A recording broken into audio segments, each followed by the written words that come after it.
ಶ್ರೀಗುರುಭ್ಯೋ ನಮಃ ಹರಿ ಓಂ. ನಾರಾಯಣಾಯ ಪರಿಪೂರ್ಣಗುಣಾರ್ಣವಾಯ ವಿಶ್ವೋದಯಸ್ಥಿತಿಲಯೋನ್ನಿಯತಿಪ್ರದಾಯ ಜ್ಞಾನಪ್ರದಾಯ ವಿಬುಧಾಸುರಸೌಖ್ಯದುಃಖ ಸತ್ಕಾರಣಾಯ ವಿತತಾಯ ನಮೋ ನಮಸ್ತೆ.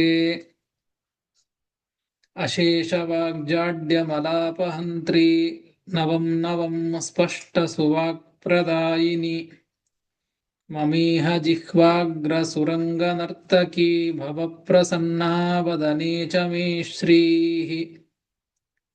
ಅಭ್ರಮಂ ಭಂಗರಹಿತಂ ಅಜಡಂ ವಿಮಲಂ ಸದಾ ಆನಂದತೀರ್ಥಮತುಲಂ ಭಜೆ ತಾಪತ್ರಯಾಪಹಂ.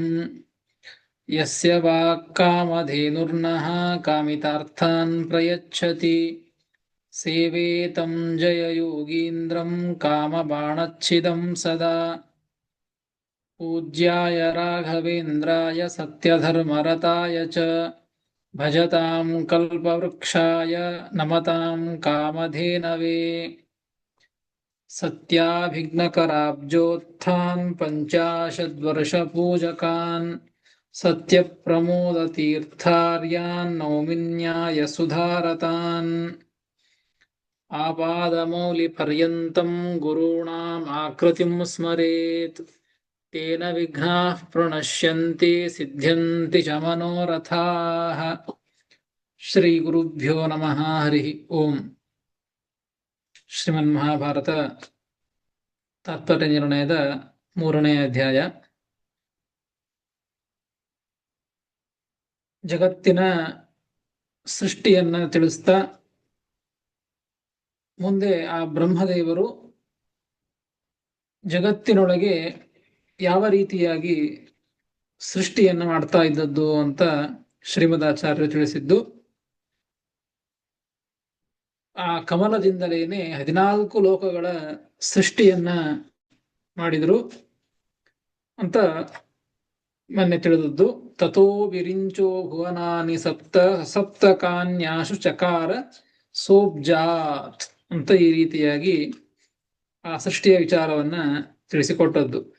ಮುಂದೆ ಜಗತ್ತಿನೊಳಗೆ ಹೇಗೆ ಎಲ್ಲ ಜೀವರಾಶಿಗಳ ಎಲ್ಲರ ಸೃಷ್ಟಿಯಾಗ್ತದೆ ಎಂಬುದನ್ನ ಶ್ರೀಮದಾಚಾರ್ಯರು ತಿಳಿಸ್ತಾರೆ. ಆ ಬ್ರಹ್ಮದೇವರು ಮುಂದೆ ಏನನ್ನ ಸೃಷ್ಟಿ ಮಾಡಿದರು ಅಂತ ಅಂದ್ರೆ ಮುಂದಿನ ಶ್ಲೋಕದಲ್ಲಿ 28ನೇ ಶ್ಲೋಕದಲ್ಲಿ ತಿಳಿಸಿಕೊಡ್ತಾರೆ. ತಸ್ಮಾಚ್ಚ ದೇವಾ ಋಷಯ ಪುನಶ್ಚ ವೈಕಾರಿಕಾದ್ಯಾ ಸಶಿವಾ ಬಭೂವುಃ. ತಸ್ಮಾಚ್ಚ ದೇವಾ ಋಷಯ ಪುನಶ್ಚ ವೈಕಾರಿಕಾದ್ಯಾ ಸಶಿವಾ ಬಭೂವುಃ ಎಂಬುದಾಗಿ 28ನೇ ಶ್ಲೋಕ ಪದವಿಭಾಗ. ತಸ್ಮಾತ್ ಚ ದೇವಾಃ ಋಷಯಃ ಪುನಃ ಚ ವೈಕಾರಿಕಾದ್ಯಾಃ ಸಶಿವಾಃ ಬಭೂವುಃ ಎಂಬುದಾಗಿ ಪದವಿಭಾಗ. ತಸ್ಮಾತ್ ಅಂತ ಮೊದಲಿಗಿದೆ. ತಸ್ಮಾತ್ ಅಂದ್ರೆ ಆ ಬ್ರಹ್ಮದೇವರಿಂದ ಅಂತ ಅರ್ಥ. ಹಿಂದೆ ಶ್ಲೋಕದಲ್ಲಿ ಬಂದದ್ದು ಆ ಬ್ರಹ್ಮದೇವರಿಂದ 14 ಲೋಕಗಳು ಸೃಷ್ಟಿಯಾದವು ಅಂತ ಹೇಳಿದ್ದು. ಅದೇ ಬ್ರಹ್ಮದೇವರಿಂದಲೇನೆ ಮುಂದೆ ತಸ್ಮಾಚ್ಚ ಬ್ರಹ್ಮಣಃ ವೈಕಾರಿಕಾದ್ಯಾಹ. ವೈಕಾರಿಕಾದ್ಯಾಹ ಅಂದ್ರೆ ವೈಕಾರಿಕ ಅಹಂಕಾರಾದ್ ಉತ್ಪನ್ನಾಹ. ವೈಕಾರಿಕ ಅಹಂಕಾರದಿಂದ ಹುಟ್ಟಿದಂತಹ ವೈಕಾರಿಕ ಅಹಂಕಾರದಿಂದ ಹುಟ್ಟಿದಂತಹ ಇಂದ್ರಿಯಾಭಿಮಾನಿನಃ ದೇವಾಹ. ಇಂದ್ರಿಯ ಅಭಿಮಾನಿ ದೇವತೆಗಳು.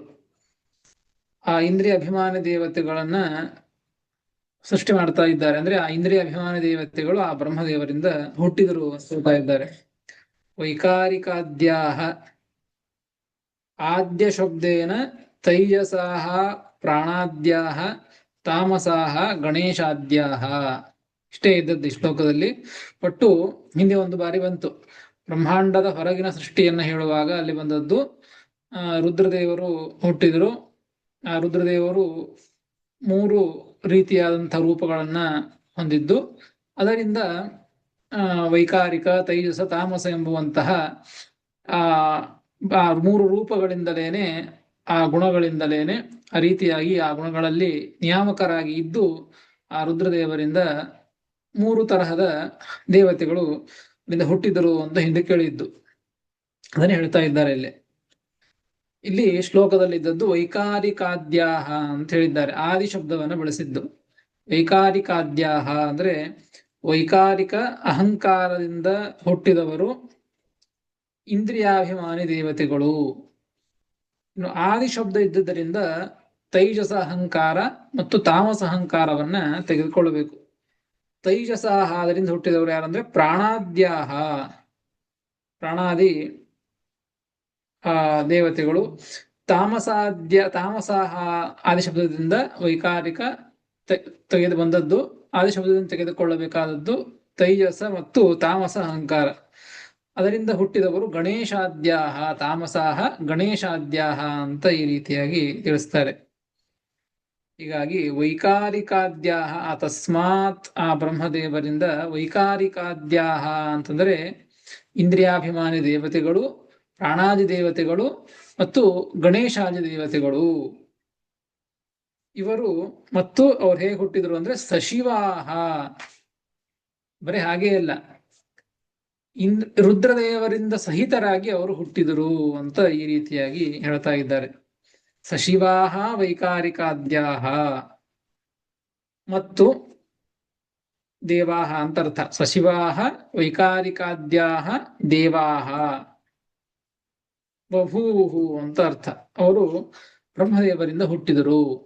ಅಷ್ಟೇ ಅಲ್ಲ, ಚ ಪುನಃ ಮತ್ತೆ ಯಾರು ಋಷಯ ಪುನಃ ಬಭೂವು, ಋಷಿಗಳು ಕೂಡ ಮತ್ತೆ ಬ್ರಹ್ಮದೇವರಿಂದ ಹುಟ್ಟಿದರು. ಬ್ರಹ್ಮದೇವರಿಂದ 14 ಲೋಕಗಳು ಹುಟ್ಟಿಕೊಂಡವು. ಮತ್ತೆ ಬ್ರಹ್ಮದೇವರು 14 ಲೋಕಗಳನ್ನು ಸೃಷ್ಟಿಯ ಮಾಡಿ ಆದ ಮೇಲೆ ಎಲ್ಲ ಅಹಂಕಾರಿಕ ದೇವತೆಗಳನ್ನು ಕೂಡ ಸೃಷ್ಟಿ ಮಾಡಿದರು, ಋಷಿಗಳನ್ನು ಕೂಡ ಸೃಷ್ಟಿ ಮಾಡಿದರು. ಅವರೆಲ್ಲರೂ ಕೂಡ ಬ್ರಹ್ಮದೇವರಿಂದ ಹುಟ್ಟಿದರು ಎಂಬುದನ್ನ ಈ 28ನೆಯ ಶ್ಲೋಕದಿಂದ ತಿಳಿಸಿಕೊಡ್ತಾ ಇದ್ದಾರೆ. ಇಷ್ಟು ಹೇಳಿ ಉಕ್ತಾಮೇವ ಸೃಷ್ಟಿಂ ಸ್ಥಾನ ಕಥನ ಪೂರ್ವಕಂ ಕಥಯತಿ. ಅಂದ್ರೆ ಈ ಶ್ಲೋಕದಲ್ಲಿ ಏನು ರುದ್ರದೇವರಿಂದ ಸಹಿತರಾಗಿ ಎಲ್ಲ ತತ್ವಾಭಿಮಾನಿ ದೇವತೆಗಳು ಹುಟ್ಟಿದರು, ಋಷಿಗಳು ಹುಟ್ಟಿದರು ಅಂತ ಏನ್ ಹೇಳಿದರೋ, ಇದೇ ವಿಚಾರವನ್ನೇ ಮುಂದಿನ ಶ್ಲೋಕಗಳಲ್ಲಿ ಸ್ಥಾನಪೂರ್ವಕವಾಗಿ ಅಂದ್ರೆ ಈ ಶ್ಲೋಕದಲ್ಲಿ 28ನೇ ಶ್ಲೋಕದಲ್ಲಿ ಬ್ರಹ್ಮದೇವರಿಂದ ಹುಟ್ಟಿದರು ಅಂತ ಹೇಳ್ಬಿಟ್ರು ಅಷ್ಟೇ. ಯಾರ್ಯಾರು ಎಲ್ಲಿಂದ ಹುಟ್ಟಿದರು ಅಂತ ಆ ಶ್ಲೋಕದಲ್ಲಿ ಹೇಳಿಲ್ಲ, ಅಷ್ಟೇ ಹೇಳಿದ್ದು. ಅದಕ್ಕೆ ಶ್ರೀಮದಾಚಾರ್ಯರು ಈ ಮುಂದಿನ ಶ್ಲೋಕಗಳಲ್ಲಿ ಸ್ಥಾನಪೂರ್ವಕವಾಗಿ ಯಾವ ಸ್ಥಾನಗಳಿಂದ ಬ್ರಹ್ಮದೇವರಿಂದ ಯಾವ್ಯಾವ ದೇವತೆಗಳು ಹುಟ್ಟಿದರು ಎಂಬುದನ್ನೇ ಮತ್ತೊಂದು ಬಾರಿ ಇಲ್ಲಿ ತಿಳಿಸಿಕೊಡ್ತಾರೆ. 29ನೆಯ ಶ್ಲೋಕ. ಅಗ್ರೇ ಶಿವೋಹಂ ಭವ ಏವ ಬುದ್ಧೇಃ ಉಮಾಮನೋಜೌ ಸಹ ಶಕ್ರಕಾಮೌ ಗುರುರ್ಮನುರ್ದಕ್ಷ ಉತಾನಿರುದ್ಧಃ ಸಹೈವ ಶಚ್ಯಾ ಮನಸಃ ಪ್ರಸೂತಾಃ. ಅಗ್ರೇ ಶಿವೋಹಂ ಭವ ಏವ ಬುದ್ಧೇರುಮಾಮನೋಜೌ ಸಹ ಶಕ್ರಕಾಮೌ ಗುರುರ್ಮನುರ್ದಕ್ಷ ಉತಾನಿರುದ್ಧಃ ಸಹೈವ ಶಚ್ಯಾ ಮನಸಃ ಪ್ರಸೂತಾಃ ಎಂಬುದಾಗಿ 29ನೆಯ ಶ್ಲೋಕ. ಪದವಿಭಾಗ. ಅಗ್ರೇ ಶಿವಃ ಅಹಂ ಭವಃ ಏವ ಬುದ್ಧೇಃ ಉಮಾ ಮನೋಜೌ ಸಹ ಶಕ್ರಕಾಮೌ ಗುರುಃ ಮನುಃ ದಕ್ಷಃ ಉತ ಅನಿರುದ್ಧ ಸಹ ಏವ ಶಚ್ಯ ಮನಸಃ ಪ್ರಸೂತಾಃ ಎಂಬುದಾಗಿ ಪದವಿಭಾಗ. ಯಾವ್ಯಾವ ಸ್ಥಾನದಿಂದ ಯಾರ್ಯಾರು ಹುಟ್ಟಿದರು ಅಂತ ಹೇಳ್ತಾ ಇದ್ದಾರೆ. ಅಗ್ರೇ ಶಿವೋಹಂ ಭವ ಏವ ಬುದ್ಧೇಹೇ. ಮೊದಲಿಗೆ ಅಗ್ರೇ ಅಂದ್ರೆ ಬ್ರಹ್ಮದೇವರು ಮೊಟ್ಟ ಮೊದಲಿಗೆ ಯಾರನ್ನು ಸೃಷ್ಟಿ ಮಾಡಿದರು ಅಂತಂದ್ರೆ ಅದಕ್ಕೆ ಅಗ್ರೇ ಅಂದ್ರೆ ಅಗ್ರದಲ್ಲಿ ಮೊದಲಿಗೆ. ಅಹಂಭವ ಶಿವ ಶಿವ ಅಹಂಭವ. ಮೊಟ್ಟ ಮೊದಲಿಗೆ ರುದ್ರದೇವರು ಅಹಂಭವ ಅಹಂಕಾರದಿಂದ ಅಹಂಕಾರ ತತ್ವದಿಂದ ಅವರು ಹುಟ್ಟಿದ್ದು. ಅದನ್ನಿಲ್ಲಿ ಟಿಪ್ಪಣಿಕಾರ ಸ್ವಲ್ಪ ವಿಚಾರವನ್ನ ಕೊಡ್ತಾರೆ. ಈ ಅಹಂಕಾರ ಎಂಬುದು ಏನಿದು ಅಂತಂದ್ರೆ ನೋಡ್ರಿ, ಅಂತಃಕರಣಂ, ಅಂತಃಕರಣ ಅಂತ ಇದೆ. ಆ ಅಂತಃಕರಣದಲ್ಲಿ ಇರುವಂತಹವುಗಳು ಅಹಂಕಾರ, ಬುದ್ಧಿ, ಮನಸ್ಸು, ಚೇತನ, ಚಿತ್ತ ಇತಿ ಅನೇಕ ಭೇದ ಭಿನ್ನಂ, ಅನೇಕ ರೀತಿಯಾಗಿ ಇದ್ದದ್ದು ಈ ಅಂತಃಕರಣ ಎಂಬುದು. ಅಂತಃಕರಣ ಎಂಬುವಂತಹದ್ದು ಒಂದಿದೆ. ಆ ಅಂತಃಕರಣದೊಳಗೆ ಏನೇನು ಸೇರಿಕೊಳ್ತವೆ ಅಂದ್ರೆ ಅಹಂಕಾರ ಮತ್ತು ಬುದ್ಧಿ, ಮನಸ್ಸು, ಚೇತನ ಮತ್ತು ಚಿತ್ತ. ಹೀಗೆ ಅನೇಕ ಚಿತ್ತಂ ಇತಿ ಅನೇಕ ಭೇದ ಭಿನ್ನಂ. ಅದರ ಅಂತಃಕರಣದ ಇವು ಎಲ್ಲವೂ ಕೂಡ ಅದರೊಳಗೆ ಸೇರಿಕೊಳ್ಳುವಂಥವುಗಳು. ಅದರೊಳಗೆ ಒಂದಾದಂತ ಅಹಂಕಾರ. ಆ ಅಹಂಕಾರದಿಂದ ಮೊಟ್ಟ ಮೊದಲಿಗೆ ತತ್ರ ಅಗ್ರೆ ಎಂಬುದಕ್ಕೆ ಆದವು. ಆದಿಯಲ್ಲಿ ಏನು ಆದಿಯಲ್ಲಿ ಅಂದ್ರೆ 14 ಲೋಕಗಳನ್ನ ಏನು ಬ್ರಹ್ಮದೇವರು ಸೃಷ್ಟಿ ಮಾಡಿದರು, ಆ ಮೊಟ್ಟ ಮೊದಲಿಗೆ ಆದಿಯಲ್ಲಿ ಅಹಂಕಾರ ತತ್ವದಿಂದ ಅಹಂಕಾರಾತ್ ಭವತೀತಿ ಅಹಂಭಾವ ಶಿವ. ಅಹಂಕಾರ ತತ್ವದಿಂದ ಹುಟ್ಟಿದವರು ಆ ಬ್ರಹ್ಮದೇವರ ಅಹಂಭಾವದಿಂದ ಹುಟ್ಟಿದವರು. ಆದ್ದರಿಂದ ಅಹಂಭವ ಅಂತ ರುದ್ರದೇವರನ್ನ ಕರೆದದ್ದು. ಅಹಂಭವ ಶಿವ ಅಂದ್ರೆ ಇದರ ಅರ್ಥ ಏನು? ಹಾಗಾದರೆ ರುದ್ರದೇವರು ರುದ್ರ ಅಹಂಕಾರ ಜಾತಃ ಇತ್ಯರ್ಥ. ಬ್ರಹ್ಮದೇವರ ಅಹಂಕಾರದಿಂದ ಅಹಂ ಭಾವದಿಂದ ರುದ್ರದೇವರು ಹುಟ್ಟಿದ್ದು, ಬ್ರಹ್ಮದೇವರಿಂದ ಹುಟ್ಟಿದ್ದು. ಇನ್ನು ಮುಂದಿನ ಶಬ್ದ ಅಗ್ರೇ ಶಿವೋಹಂ ಭವ ಏವ ಬುದ್ಧೇಹೇ ಉಮಾ ಅಂತ ಇದೆ. ನಂತರದಲ್ಲಿ ಬುದ್ಧೇಹೇ, ಬುದ್ಧಿಯಿಂದ, ಬ್ರಹ್ಮದೇವರ ಬುದ್ಧಿಯಿಂದ ಅಂದ್ರೆ ಬುದ್ಧಿ ತತ್ವದಿಂದ ಉಮಾ ಜಾತ, ಉಮಾದೇವಿ ಅಲ್ಲಿಂದ ಹುಟ್ಟಿದವಳು. ಬುದ್ಧೇ ರುಮಾ, ಬುದ್ಧೇಹೇ ಉಮಾ ಜಾತ ಅಂತ ಇಟ್ಕೊಳ್ಬೇಕು. ಬುದ್ಧಿ ತತ್ವದಿಂದ ಬ್ರಹ್ಮದೇವರ ಬುದ್ಧಿಯಿಂದ ಉಮಾದೇವಿ ಅಲ್ಲಿ ಹುಟ್ಟಿದ್ಲು. ಇನ್ನು ಮನೋಜೌ ಸಹಶಕ್ರ ಕಾಮೋ, ನಂತರದಲ್ಲಿ ಯಾರು ಹುಟ್ಟಿದ್ರು ಅಂತಂದ್ರೆ ಮನೋಜೌ ಸಹಶಕ್ರ ಕಾಮೋ, ಮನಸ್ಸಿನಿಂದ, ಬ್ರಹ್ಮದೇವರ ಮನಸ್ಸಿನಿಂದ ಹುಟ್ಟಿದವರು ಏಕಕಾಲದಲ್ಲಿ. ಸಹಶಕ್ರ ಕಾಮೋ ಅಂದ್ರೆ ಅವಳಿ ಜವಳಿ ಅಂತ ಅನ್ಬಹುದು, ಅದು ಕೊಟ್ಟಿದ್ದಾರೆ. ಶಕ್ರ ಕಾಮೋ, ಶಕ್ರ ಅಂದ್ರೆ ಇಂದ್ರದೇವರು, ಕಾಮ ಅಂದ್ರೆ ಕಾಮದೇವರು. ಇಬ್ಬರು ಕೂಡ ಸಹ ಯಮಲೌ, ಇವರು ಅವಳಿ ಜವಳಿ ಅಂತ ಹೇಳ್ತಾರೆ. ಹೀಗಾಗಿ ಸಹಶಕ್ರ ಕಾಮೋ ಮನೋಜೌ ಮನಸಃ ಜಾತೌ, ಇಬ್ಬರು ಕೂಡ ಇಂದ್ರದೇವರು ಮತ್ತು ಕಾಮದೇವ ಇಬ್ಬರು ಕೂಡ ಏಕಕಾಲದಲ್ಲಿ ಹುಟ್ಟಿದವರು. ಅದಕ್ಕೆ ಇಲ್ಲಿ ಒಂದು ಶಬ್ದವನ್ನ ಸೇರಿಸಿಕೊಳ್ಳಬೇಕು ಅಂತ ಟಿಪ್ಪಣಿಕಾರ ಬರೀತಾರೆ. ಮನೋಜೌ ಸಹಶಕ್ರ ಕಾಮೋ ಅಂತ ಇದ್ದದ್ದು ಬ್ರಹ್ಮದೇವರ ಮನಸ್ಸಿನಿಂದ ಈ ಇಬ್ಬರು ಹುಟ್ಟಿದರು ಅಂತ ಬಂದದ್ದು. ಮುಂದಿನ 2 ಪಾದಗಳಲ್ಲಿಯೂ ಕೂಡ ಅದನ್ನೇ ಹೇಳ್ತಾ ಇದ್ದಾರೆ. ಅಂದ್ರೆ ಮನಸ್ಸಿನಿಂದ ಹುಟ್ಟಿದವರೇ ಇನ್ನು ಕೆಲವರು ಅಂತ ಹೇಳ್ತಾ ಇದ್ದಾರೆ ಇಲ್ಲಿ. ಹೀಗಾಗಿ ಹಾಗಾದರೆ ಮನಸ್ಸಿನಿಂದ ಹುಟ್ಟಿದವರೆಲ್ಲರೂ ಮನಸ್ಸಿನಿಂದ ಹುಟ್ಟಿದಾಗ ಮತ್ತೆ ಯಾರು ಮೊದಲು ಯಾರು ನಂತರ ಅಂತ ಗೊತ್ತಾಗೋದಿಲ್ಲ. ಅದಕ್ಕೆ ಇಲ್ಲಿ ಮನೋಜೌ ಅಂತ ಅಲ್ಲಿ ಏನು ಮಾಡಿಕೊಳ್ಳಬೇಕು ಅಂದ್ರೆ ಅಗ್ರೇ ಅಂತ ಶಬ್ದವನ್ನು ಇಟ್ಟುಕೊಳ್ಳಬೇಕು. ಗುರುವಾದಿಭ್ಯ ಅಗ್ರೇ. ಮುಂದೆ ಏನ್ ಹೇಳ್ತಾ ಇದ್ದಾರೆ? ಗುರು ಮನುರ್ದಕ್ಷ ಉತಾನಿರುದ್ಧ ಅಂತ ಹೇಳ್ತಾ ಇದ್ದಾರೆ. ಅಲ್ಲಿ ಅವರಿಗಿಂತಲೂ ಮೊದಲಿಗೆ ಹುಟ್ಟಿದವರಿವರು, ಅವರು ಮನಸ್ಸಿನಿಂದ ಹುಟ್ಟಿದವರೇ. ಅವರಿಗಿಂತಲೂ ಕೂಡ ಈ ಇಂದ್ರದೇವರು ಮತ್ತು ಕಾಮದೇವರು ಇಬ್ಬರು ಕೂಡ ಮೊದಲಿಗೆ ಹುಟ್ಟಿದವರು ಅಂತ ಅಗ್ರೇ ಎಂದು ಶಬ್ದವನ್ನು ಇಟ್ಟುಕೊಳ್ಳಬೇಕು. ಹಾಗಾದರೆ ಬ್ರಹ್ಮದೇವರಿಂದ ಮೊಟ್ಟ ಮೊದಲಿಗೆ ಆದಿಯಲ್ಲಿ ಹುಟ್ಟಿದವರು ಅಹಂಭಾವದಿಂದ ರುದ್ರದೇವರು.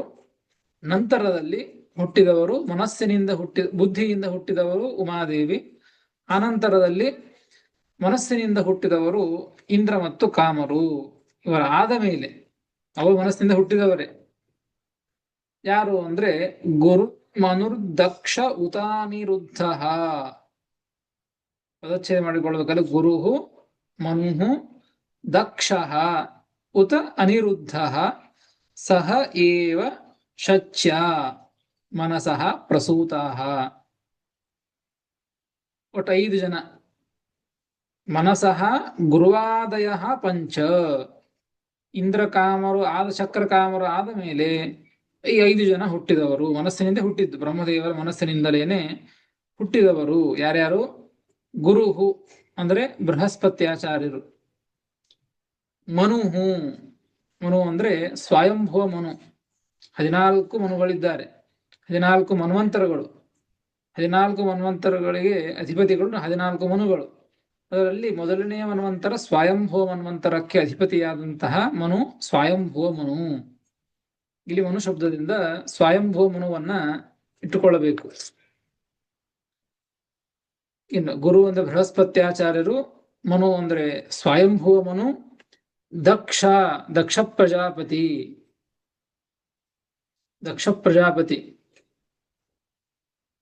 ಮತ್ತು ಅನಿರುದ್ಧ.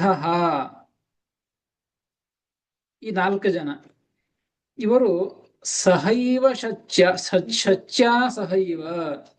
ಶಚೀದೇವಿ ಅಂದ್ರೆ ಇಂದ್ರದೇವರ ಹೆಂಡತಿ. ಶಚೀದೇವಿಯ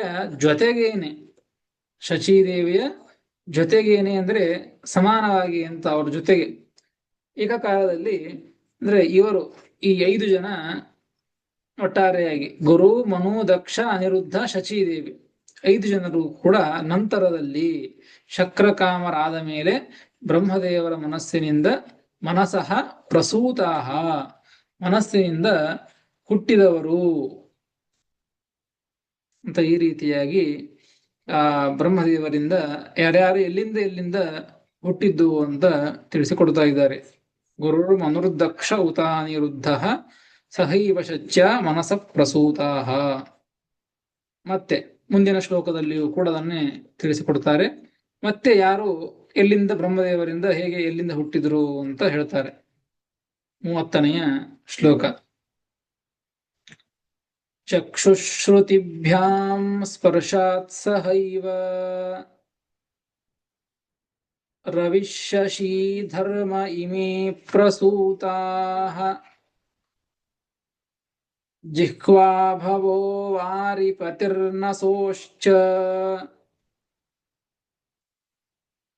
ನಾಸತ್ಯದಸ್ರೌ ಕ್ರಮಶಃ ಪ್ರಸೂತಾಃ ತತಃ ಸನಾದ್ಯಾಶ್ಚ ಮರೀಚಿಮುಖ್ಯಾಃ ದೇವಾಶ್ಚ ಸರ್ವೇ ಕ್ರಮಶಃ ಪ್ರಸೂತಾಃ ಚಕ್ಷುಶ್ರುತಿಭ್ಯಾಂ ಸ್ಪರ್ಶಾತ್ ಸಹೈವ ರವಿಶಶೀಧರ್ಮ ಇಮೇ ಪ್ರಸೂತಾಃ ಜಿಹ್ವಾ ಭವೋ ವಾರಿಪತಿರ್ನಸೋಶ್ಚ ನಾಸತ್ಯದಸ್ರೌ ಕ್ರಮಶಃ ಪ್ರಸೂತಾಃ ತತಃ ಸನಾದ್ಯಾಶ್ಚ ಮರೀಚಿಮುಖ್ಯಾ ದೇವಾಶ್ಚ ಸರ್ವೇ ಕ್ರಮಶಃ ಪ್ರಸೂತಾಃ ಎಂಬುದಾಗಿ 30ನೆಯ ಶ್ಲೋಕ. ಪದವಿಭಾಗ. ಚಕ್ಷುಶ್ರುತಿಭ್ಯಾಂ ಅದೇ ಶಬ್ದ ಅದು. ಚಕ್ಷುಶ್ರುತಿಭ್ಯಾಂ ಸ್ಪರ್ಶಾತ್ ಸಹ ಏವ ರವಿಃ ಶಶಿ ಧರ್ಮಃ ಇಮೇ ಪ್ರಸೂತಾಃ ಜಿಹ್ವಾಭವಃ ಪಾರಿಪತಿಃ ನಸಃ ನಸೋಃ ಚ ಪಾರಿಪತಿಃ ನಸೋಃ ಚ ನಾಸತ್ಯದಸ್ರೌ ಕ್ರಮಶಃ ಪ್ರಸೂತಾಃ ತತಃ ಸನಾದ್ಯಾಃ ಚ ಮರೀಚಿಮುಖ್ಯಾಃ ದೇವಾಃ ಚ ಸರ್ವೇ ಕ್ರಮಶಃ ಪ್ರಸೂತಾಃ ಎಂಬುದಾಗಿ ಪದವಿಭಾಗ. ಮತ್ತೆ ಬ್ರಹ್ಮದೇವರ ಯಾವ ಸ್ಥಾನದಿಂದ ಯಾವ ದೇವತೆಗಳು ಹುಟ್ಟಿದ್ರು ಅಂದ್ರೆ ಚಕ್ಷುಶ್ರುತಿಭ್ಯಾಂ ಸ್ಪರ್ಶಾತ್, ಕಣ್ಣು ಮತ್ತು ಕಿವಿ ಇವುಗಳಿಂದ ಮತ್ತು ಸ್ಪರ್ಶದಿಂದಾಗಿ ಯಾರು ಹುಟ್ಟಿದ್ರು ಅಂದ್ರೆ ಕ್ರಮೇಣ ಅಂತ ಇಟ್ಕೊಳ್ಬೇಕಿಲ್ಲಿ. ಕ್ರಮೇಣ, ಕ್ರಮವಾಗಿ. ಸಹೈವ, ಮೂಲದಲ್ಲಿ ಸಹೈವ ಇದೆ, ಕ್ರಮೇಣ ಅಂತ ಸೇರಿಸಿಕೊಳ್ಬೇಕು. ಕ್ರಮವಾಗಿ ಚಕ್ಷುಸ್ಸು, ಕಣ್ಣು, ಕಿವಿ, ಸ್ಪರ್ಶ ಇವುಗಳಿಂದ ಕ್ರಮವಾಗಿ ಏಕಕಾಲದಲ್ಲಿ ರವಿ, ಶಶಿ, ಧರ್ಮ ಇಮೇ ಪ್ರಸೂತಾಃ, ಸೂರ್ಯ, ಚಂದ್ರ ಮತ್ತು ಧರ್ಮ ಯಮಧರ್ಮರಾಜರು ಈ ಮೂರು ಜನರು ಕೂಡ ಕಣ್ಣು, ಕಿವಿ, ಸ್ಪರ್ಶ ಇವುಗಳಿಂದ ಕ್ರಮವಾಗಿ ಏಕಕಾಲದಲ್ಲಿ ಬ್ರಹ್ಮದೇವರಿಂದ ಹುಟ್ಟಿದರು ಅಂತ ಹೇಳ್ತಾ ಇದ್ದಾರೆ. ಸಹೈವ ಎಂಬುದಕ್ಕೆ ಏಕಸ್ಮಿನ್ ಕಾಲೇ ಏವ ಪ್ರಸೂತಾಃ. ಇನ್ನು ಮುಂದೆ ಜಿಹ್ವಾಭವೋ ವಾರಿಪತಿಃ. ಇನ್ನು ಬ್ರಹ್ಮದೇವರ ನಾಲಿಗೆಯಿಂದ ಜಿಹ್ವಾಭವಃ ವಾರಿಪತಿಃ. ವಾರಿಪತಿ ಅಂದ್ರೆ ವಾರಿ ಅಂದ್ರೆ ನೀರು, ಆ ನೀರಿಗೆ ಪತಿ ಅಧಿಪತಿಯಾದವರು ವರುಣದೇವರು. ವಾರಿಪತಿ ಅಂದ್ರೆ ವರುಣದೇವರು. ಇವರು ಎಲ್ಲಿಂದ ಹುಟ್ಟಿದ್ದು ಅಂದ್ರೆ ಬ್ರಹ್ಮದೇವರಿಂದ. ಜಿಹ್ವಾಭವಃ, ಬ್ರಹ್ಮದೇವರ ಜಿಹ್ವಾ ಅಂದ್ರೆ ನಾಲಿಗೆ. ಜಿಹ್ವಾಯಾಹ ಭವತಿ ಇತಿ ಜಿಹ್ವಾಭವಃ, ಬ್ರಹ್ಮದೇವರ ನಾಲಿಗೆಯಿಂದ ಹುಟ್ಟಿದ್ದಕ್ಕೆ ಅವರನ್ನ ಜಿಹ್ವಾಭವ ಅಂತ ಕರೀತಾರೆ. ಹೆಂಗೆ ರುದ್ರದೇವರನ್ನ ಅಹಂಭವ ಅಂತ ಕರೀತಾರೋ ಹಂಗೆ ವರುಣದೇವರನ್ನ ಜಿಹ್ವಾಭವ ಅಂತ ಕರೀತಾರೆ. ಅರ್ಥ ಜಿಹ್ವಾಯಾಹ ಭವತಿ ಇತಿ ಜಿಹ್ವಾಭವಃ, ಜಿಹ್ವೆಯಿಂದ ಹುಟ್ಟುತ್ತಾರೆ, ಅದಕ್ಕೆ ಜಿಹ್ವಾಭವ ಅಂತ ಕರೆದದ್ದು. ಇನ್ನು ನಸೋಶ್ಚ, ಮೂಗು. ಆ ಮೂಗಿನಿಂದ ಹುಟ್ಟಿದವರು ಯಾರು ಅಂದ್ರೆ ನಾಸತ್ಯದಸ್ರೌ. ನಾಸತ್ಯದಸ್ರೌ, ಏಕಃ ನಾಸತ್ಯಃ ಅಪರಃ ದಸ್ರಃ. ಅಶ್ವದೇವತೆಗಳು ಅಂತ ಕೇಳುತ್ತೇವೆ. ಈ ಅಶ್ವದೇವತೆಗಳು ಅಂದ್ರೆ ಈ ನಾಸತ್ಯ ಮತ್ತು ದಸ್ರ ಅಂತ ಇಬ್ಬರು ದೇವತೆಗಳು. ಇವರು ಅವಳಿ ಜವಳಿ. ಈ ಇಬ್ಬರು ಕೂಡ ಆ ಬ್ರಹ್ಮದೇವರ ಮೂಗಿನಿಂದ ಹುಟ್ಟಿದವರು. ನಾಸತ್ಯಃ ದಸ್ರಃ. ಇನ್ನು ಆಯ್ತಿಷ್ಟು. ನಸೋಶ್ಚ ನಾಸತ್ಯದಸ್ತ್ರೌ ಕ್ರಮಶಃ ಪ್ರಸೂತಾಃ. ಶ್ಲೋಕದಲ್ಲಿ ಕ್ರಮಶಃ ಪ್ರಸೂತಾಃ, ಕ್ರಮವಾಗಿ ಹುಟ್ಟಿದರು ಅಂತ ಈ ರೀತಿಯಾಗಿ ತಿಳಿಸಿಕೊಡ್ತಾ ಇದ್ದಾರೆ. ಇನ್ನು ತತಸ್ಸನಾದ್ಯಾಶ್ಚ ಮರೀಚಿ ಮುಖ್ಯಾಃ ದೇವಾಶ್ಚ ಸರ್ವೇ ಕ್ರಮಶಃ ಪ್ರಸೂತಾಃ. ತತಃ ಕ್ರಮಶಃ ಎಂಬುದಕ್ಕೆ ತಾರತಮ್ಯೋಪೇತಾಃ ಅಂತ ಅರ್ಥ. ಕ್ರಮವಾಗಿ ಹುಟ್ಟಿದ್ರು ಅಂದ್ರೆ ತಾರತಮ್ಯ ಉಳ್ಳವರಾಗಿ ಹುಟ್ಟಿದ್ರು ಅಂತ ಈ ರೀತಿಯಾಗಿ. ನಂತರದಲ್ಲಿ ಯಾರು ಹುಟ್ಟಿದ್ರು ಅಂದ್ರೆ ತತಃ, ತದನಂತರಂ ಸನಾದ್ಯಾಹ ಅಂತ ಇದೆ. ತತಃ ಸನಾದ್ಯಾಶ್ಚ, ಸನಾದಿಗಳು ಅಂದ್ರೆ ಸನಕಾದ್ಯಾಹ ಅಂತ ಅರ್ಥ. ಸನಕ, ಸನಂದನ, ಸನಾತನ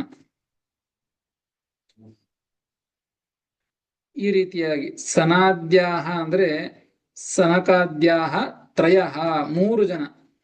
3 ಜನ ಈ ನಾಸತ್ಯದಸ್ಥರು ಹುಟ್ಟಿಯಾದ ಮೇಲೆ ಈ 3 ಜನ ಸನಕಾದಿಗಳು ಹುಟ್ಟಿದ್ದು. ಅದೇ ರೀತಿಯಾಗಿ ಮರೀಚ್ಯಾದ್ಯಾಹ ವಸುಪುತ್ರಾಹ ಸೂರ್ಯ ರಶ್ಮಿ ಸಂಸ್ಥಾಹ ಸೂರ್ಯನ ಕಿರಣಗಳಲ್ಲಿ ಇರುವಂಥವರು ಮರೀಚ್ಯಾದಿಗಳು ವಸುಪುತ್ರರು. ಇವರು ಬ್ರಹ್ಮದೇವರಿಂದ ಹುಟ್ಟಿದವರು. ಮತ್ತು ಮರೀಚ್ಯಾದ್ಯಾಹ ದೇವಾಹ ಸರ್ವೇ ಮತ್ತು ಅನ್ಯೇ ಪ್ರಾಣಿನಃ ಉಳಿದಂತಹ ಅನೇಕ ಜೀವರಾಶಿಗಳು ಕೂಡ ಕ್ರಮಶಃ ಪ್ರಸೂತಾಹ ದೇವತೆಗಳು, ಅನೇಕ ದೇವತೆಗಳು, ಇನ್ನು ಅನೇಕ ಜೀವರಾಶಿಗಳು ಕೂಡ ಕ್ರಮವಾಗಿ ಹುಟ್ಟಿದರು ಅಂತ ಈ ರೀತಿಯಾಗಿ ತಿಳಿಸಿಕೊಡ್ತಾ ಇದ್ದಾರೆ. ತತಸ್ಸನಾದ್ಯಾಶ್ಚ ಮರೀಚಿ ಮುಖ್ಯ ದೇವಾಶ್ಚ ಸರ್ವೇ ಕ್ರಮಶಃ ಪ್ರಸೂತಾಹ.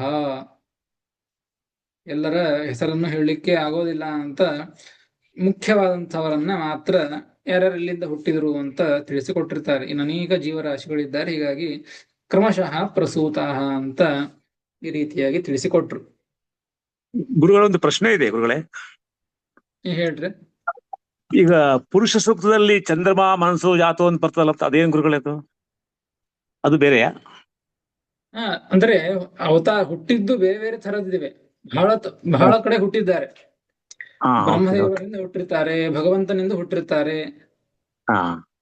ನೋಡಿ ಮುಂದೆ ನೋಡ್ರಿ, ನಾಸತ್ಯದಸ್ತ್ರರು ಇಲ್ಲಿ ಬ್ರಹ್ಮದೇವರ ಮೂಗಿಂದ ಹುಟ್ಟಿದ್ರು ಅಂತ ಇಲ್ಲಿ ಬಂದದ್ದು ಸೃಷ್ಟಿಯ ಆದಿ ಕ್ರಮದಲ್ಲಿ. ನಾವು ಕಥೆಯನ್ನು ಕೇಳುವಾಗ ಸೂರ್ಯನ ಒಂದು ಚರಿತ್ರ ವೈವಸ್ವತ ಮನುವಿನ ಕಥೆಯನ್ನು ಕೇಳುವಾಗ ಅಲ್ಲಿ ಸೂರ್ಯ ತಾನು ಒಂದು ಕುದುರೆ ವೇಷದಲ್ಲಿ, ಸೂರ್ಯನ ಹೆಂಡತಿ ತಾನು ಕುದುರೆ ವೇಷದಲ್ಲಿ ಅಡವಿಯಲ್ಲಿ ಇರ್ತಾಳೆ. ಅಂತಹ ಪ್ರಸಂಗದಲ್ಲಿ ಸೂರ್ಯನು ಕೂಡ ಅಶ್ವವೇಷದಲ್ಲಿ, ಕುದುರೆ ವೇಷದಲ್ಲಿ ಹೋಗಿ ಅಲ್ಲಿ ತನ್ನ ಹೆಂಡತಿಯ ಸಂಗ ಮಾಡಿದಾಗ ಆ ವೀರ್ಯವನ್ನ ಮೂಗಿನಿಂದ ಆ ಹೆಂಡತಿ ಹೊರಗೆ ಹಾಕ್ತಾಳೆ. ಅಲ್ಲಿ ಮೂಗಿನಿಂದ ಹುಟ್ಟಿದವರು ನಾಸತ್ಯದಸ್ರರು ಅಂತ ಹೇಳ್ತಾರೆ. ಅಂದ್ರೆ ಒಂದೇ ದೇವತೆಗಳೇನೆ ಬೇರೆ ಬೇರೆ ಭಗವಂತನಿಂದ ಹುಟ್ಟಿರ್ತಾರೆ, ಕೆಲವೊಂದು ಬಾರಿ ಬ್ರಹ್ಮದೇವರಿಂದ ಹುಟ್ಟಿರ್ತಾರೆ, ಇನ್ ಬೇರೆ ಬೇರೆ ದೇವತೆಗಳಿಂದ ಹುಟ್ಟಿರ್ತಾರೆ. ಅದೇ ಪುರುಷುಕ್ತ ಹಾಯಿ ಬರೋದು ಕೇಳಿ ಗುರು, ಧನ್ಯವಾದಗಳು. ಸರಿ ಸರಿ. ಭಗವಂತನಿಂದ ಹುಟ್ಟಿದ್ದು ಬೇರೆ, ಮತ್ತೆ ಭಗವಂತನಿಂದಲೂ ಹುಟ್ಟಿರ್ತಾರೆ ಮುಖ್ಯವಾಗಿ, ಮತ್ತೆ ಬ್ರಹ್ಮದೇವರಿಂದ ಹುಟ್ಟುತ್ತಾರೆ, ಮತ್ತೆ ಬೇರೆ ಬೇರೆ ದೇವತೆಗಳಿಂದ ಸೃಷ್ಟಿಯನ್ನ ಮಾಡ್ತಾರೆ. ಸರಿ. ಅನೇಕ ರೀತಿ ರೂಪಗಳು ಇರ್ತಾ ಇದ್ದುದರಿಂದಾಗಿ, ಬೇರೆ ಬೇರೆ ರೂಪಗಳನ್ನು ತೆಗೆದುಕೊಳ್ಳಿಕ್ಕೆ ಬರ್ತಾ ಇದ್ದುದರಿಂದಾಗಿ ಅಂಶ ದೇವತೆಗಳು ಅಂತ ಕರೀತಾರೆ. ಹೀಗಾಗಿ ಅನೇಕ ರೀತಿಯಾಗಿ ತಾವು ರೂಪವನ್ನ ಹೊಂತಾರೆ. ಸರಿ. ಇನ್ನು ಮರೀಚ್ಯಾದ್ಯಾಹ ಉಕ್ತ ಛಾಂದೋಗ್ಯ ಭಾಷೆ ತತ್ ಪುತ್ರಾದ್ಯಾಹ, ಮುಂದೆ ನೋಡಿ ಇಲ್ಲಿ ಇಂದ್ರಾದಿಭಿಃ ಸಹ ಪಠಿತಾಃ ಬೃಹದ್ಭಾಷ್ಯೇ ಚ ನಾರದಾದಿಭಿಃ ಸಹ ಪಠಿತಾಃ ಅತಃ ತಾರತಮ್ಯಭಂಗಃ ಇತಿ ಚೇತ್ ಪ್ರಶ್ನೆ ಮಾಡಿಕೊಂಡು ಉತ್ತರವನ್ನ ಟಿಪ್ಪಣಿಕಾರ ಕೊಡ್ತಾ ಇದ್ದಾರೆ. ಶ್ರೀಮದಾಚಾರ್ಯ ಹೇಳಿದ್ದಿಷ್ಟು, ತತಸ್ಸನಾದ್ಯಾಶ್ಚ ಮರೀಚಿ ಮುಖ್ಯ ದೇವಾಶ್ಚ ಸರ್ವೇ ಕ್ರಮಶಃ ಪ್ರಸೂತಾಃ ಅಂತ ಹೇಳಿದ್ದಾರೆ. ಇಲ್ಲಿ ಇಂದ್ರಾದಿಭಿಃ ಸಹಿತಾಃ, ಈ ಸನಾದ್ಯಾಹ ಅಂತ ಹೇಳಿದ್ರಲ್ಲ, ನಾಸತ್ಯ ದಸರ ಆದ ಮೇಲೆ ಸನಾದ್ಯಾಹ ಅಂತ ಹೇಳಿದ್ದು. ಕೆಲವು ಕಡೆಗೆ ಈ ಸನಕಾದಿಗಳನ್ನ ಇಂದ್ರಾದಿ ದೇವತೆಗಳ ಜೊತೆಗೆ ಹೇಳಿದ್ದು ಕೆಲವು ಶ್ಲೋಕಗಳಿವೆ, ಪ್ರಮಾಣಗಳಿವೆ. ಕೆಲವು ನಾರದಾದಿಗಳ ಜೊತೆಗೆ, ನಾರದರೇ ಮೊದಲಾದಂಥವ್ರ ಜೊತೆಗೆ ಸನಕಾದಿಗಳನ್ನ ತೆಗೆದುಕೊಂಡು ಹೇಳಿದ್ದೂ ಇದೆ. ಇಲ್ಲಿ ಹೇಳ್ತಾ ಇದ್ದದ್ದು ನಾಸತ್ಯ ದಸರ ಆದ ಮೇಲೆ ಹೇಳ್ತಾ ಇದ್ದದ್ದು ಸನಾದ್ಯಾಹ ಅಂತ ಅವ್ರು ಹುಟ್ಟಿದ್ರು ಅಂತ ಹೇಳಿ. ಹಾಗಾದ್ರೆ ತಾರತಮ್ಯಕ್ಕೆ ಭಂಗವಂತಲ್ಲ, ಅಲ್ಲೊಂದ್ ಕಡೆ ಹೇಳಿದ್ದು ಇಲ್ಲೊಂತ ಹೇಳಿದ್ದು ಹೇಗೆ ಅಂತ ಪ್ರಶ್ನೆ ಮಾಡಿಕೊಂಡು ಅದಕ್ಕೆ ಉತ್ತರವನ್ನ ಕೊಟ್ಟದ್ದು. ಅಲ್ಲಿ ಬೇರೆ ಕಡೆಗೆ ಇಂದ್ರಾದಿ ದೇವತೆಗಳ ಜೊತೆಗೆ ಹೇಳಿದಲ್ಲಾಗಲಿ, ನಾರದಾದಿ ದೇವತೆಗಳ ಜೊತೆಗೆ ಹೇಳಿದಲ್ಲಾಗಲಿ, ಅಲ್ಲಿ ಹೇಳಿದ್ದೇನು ಅಂದ್ರೆ ಅವರ ಸಮಾನ ಅಂತ ಹೇಳಿ ಹೊರಟಿಲ್ಲ ಅಲ್ಲಿ ಸನಕಾದಿಗಳನ್ನ. ತೇನು ಅಂದ್ರೆ ಕೆಲವು ಕಡೆಗೆ ಇಂದ್ರದೇವರಿಗಿಂತಲೂ ಅವರರು ಸನಕಾದಿಗಳು ಮತ್ತು ಉಮಾ ಅವರತ್ವ ಕಥನಾರ್ಥಂ, ಉಮಾದೇವಿಗಿಂತಲೂ ಕೂಡ ಇವರು ಅವರರು ಕಡಿಮೆ ಇದ್ದವರು, ಅವರ ಕೆಳಗಿದ್ದವರು ಅಂತ ಹೇಳುವುದನ್ನ ಹೇಳ್ತಾ ಇದ್ದದ್ದು ಆ ಕೆಲವು ಶ್ಲೋಕಗಳಲ್ಲಿ, ಹೊರತು ಅಲ್ಲಿ ಸಮಾನ ಅಂತ ಹೇಳಲಿಕ್ಕೆ ಹೊರಟಿದ್ದಲ್ಲ. ಅದಕ್ಕಾಗಿ ಹೇಗೆ ತಾರತಮ್ಯ ಅಂತ ಪ್ರಶ್ನೆ ಕೊಡಂಗಿಲ್ಲ ಅಂತ ಟಿಪ್ಪಣಿಕಾರರು ಉತ್ತರವನ್ನು ಕೊಟ್ಟಿದ್ದಾರೆ. ನಂತರದಲ್ಲಿ ಹುಟ್ಟಿದವರು ಸನಾದಿಗಳು, ಮರೀಚಿ ಮೊದಲಾದಂಥವರು, ಅನೇಕ ದೇವತೆಗಳು, ಅನೇಕ ಪ್ರಾಣಿಗಳು ಈ ರೀತಿಯಾಗಿ ಹುಟ್ಟಿದರು ಅಂತ ಶ್ರೀಮದಾಚಾರ್ಯರು ಸೃಷ್ಟಿಯ ವಿಚಾರವನ್ನ ತಿಳಿಸ್ತಾ, ಮತ್ತೆ ಮುಂದಿನ ಶ್ಲೋಕದಲ್ಲಿಯೂ ಕೂಡ ಮತ್ತೆ ಬ್ರಹ್ಮದೇವರಿಂದ ಯಾರ್ಯಾರು ಎಲ್ಲಿಂದ ಯಾರ್ಯಾರು ಹುಟ್ಟಿದರು ಅಂತ ತಿಳಿಸಿಕೊಡ್ತಾರೆ. ಅದನ್ನು ಮತ್ತೆ ಮುಂದೆ ತಿಳಿದುಕೊಳ್ಳೋಣ ಅಂತ ಹೇಳ್ತೇನೆ. ಶ್ರೀಕೃಷ್ಣಾರ್ಪಣಮಸ್ತು. ಹರೈ ನಮಃ. ಶ್ರೀಕೃಷ್ಣಾರ್ಪಣಮಸ್ತು. ಹರೈ ನಮಃ. ನಮಸ್ಕಾರ. ಹರಿಯೇ ನಮಃ. ನಮಸ್ಕಾರ ಆಚಾರ್ಯ. ನಮಸ್ಕಾರ. ಕೃಷ್ಣಾರ್ಪಣಮಸ್ತು. ಹರೇ ನಮಃ.